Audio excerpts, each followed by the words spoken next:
dari kelompok 5 akan menyajikan video mengenai praktikum Engine House atau uji fotosintesis pada Jumat 16 Agustus 2024 pukul 6.30 sampai pukul 9 pagi. Sebelum itu, kami akan memperkenalkan diri terlebih dahulu. Perkenalkan, nama saya Hana Fitria. Saya Sarah Ramadhani. Saya Adisnya Fadiza. Saya Nadir Fauzi Wijaya. Saya Priyana.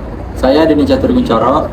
Nah, untuk alat dan bahan yang diperlukan pada praktikum kali ini, yang pertama itu kita perlu gelas kimia, yang kedua ada corong kaca, yang ketiga ada tabung reaksi, yang keempat ada ember, dan bahannya yaitu tumbuhan hidrilla serta air.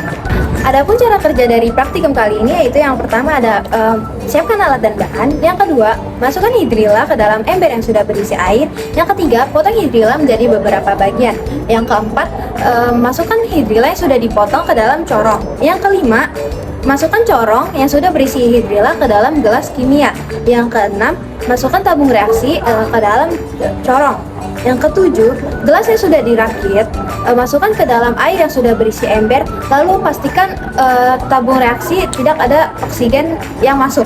Yang kedelapan, setelah rangkaian corong, tabung reaksi dan gelas kimia tidak terdapat gelembung oksigen, letakkan rangkaian tersebut ke dalam ruangan gelap dan ruangan terang. Dari praktikum ini dihasilkan jumlah gelembung yang berbeda bila ditempatkan pada ruang terang dan gelap. Pada ruang terang dihasilkan gelembung oksigen karena adanya cahaya matahari yang menyebabkan terjadinya fotosintesis. Pada menit kelima pertama di gelas pertama adanya 31 gelembung. Pada 5 menit kedua pada gelas pertama terdapat 35 gelembung. Lalu yang menit ketiga di gelas menit kelima ketiga di gelas pertama ada 22 gelembung.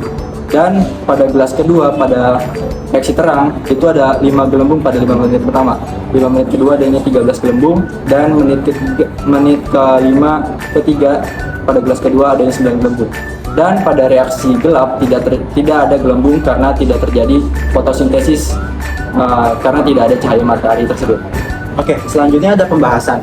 Pada percobaan Engine House menggunakan tumbuhan hidrilla diperoleh bahwa cahaya yang paling optimal dalam mempercepat laju fotosintesis dapat dilihat dari jumlah gelembung yang dihasilkan selama percobaan.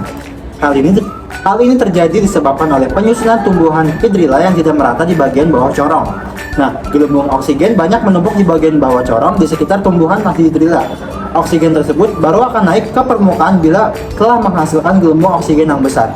Sesuai dengan percobaan bahwa cahaya pada proses fotosintesis optimal jika tidak terdapat penghalang selama proses terjadi.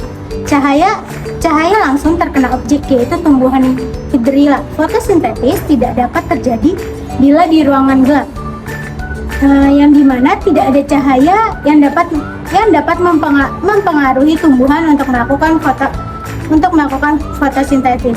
Hal ini menyebabkan tidak terbentuknya oksigen pada tumbuhan hidrilla serta tidak munculnya gelembung oksigen ke permukaan.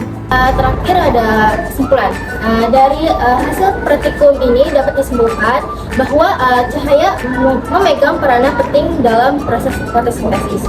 Nah, tumbuhan hidrilla yang ditempatkan di ruangan terang mampu melakukan fotosintesis yang baik yang ditunjukkan oleh pembentukan gelembung oksigen.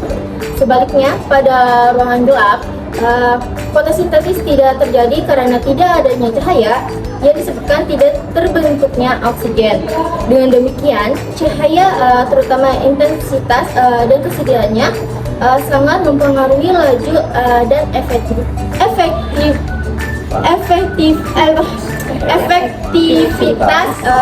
proses fotosintesis pada tumbuhan tersebut. Oke, sekian dari kami, kurang lebihnya mohon maaf. Bye bye guys, thanks for watching. Bye bye. Oke, boom, nggak usah.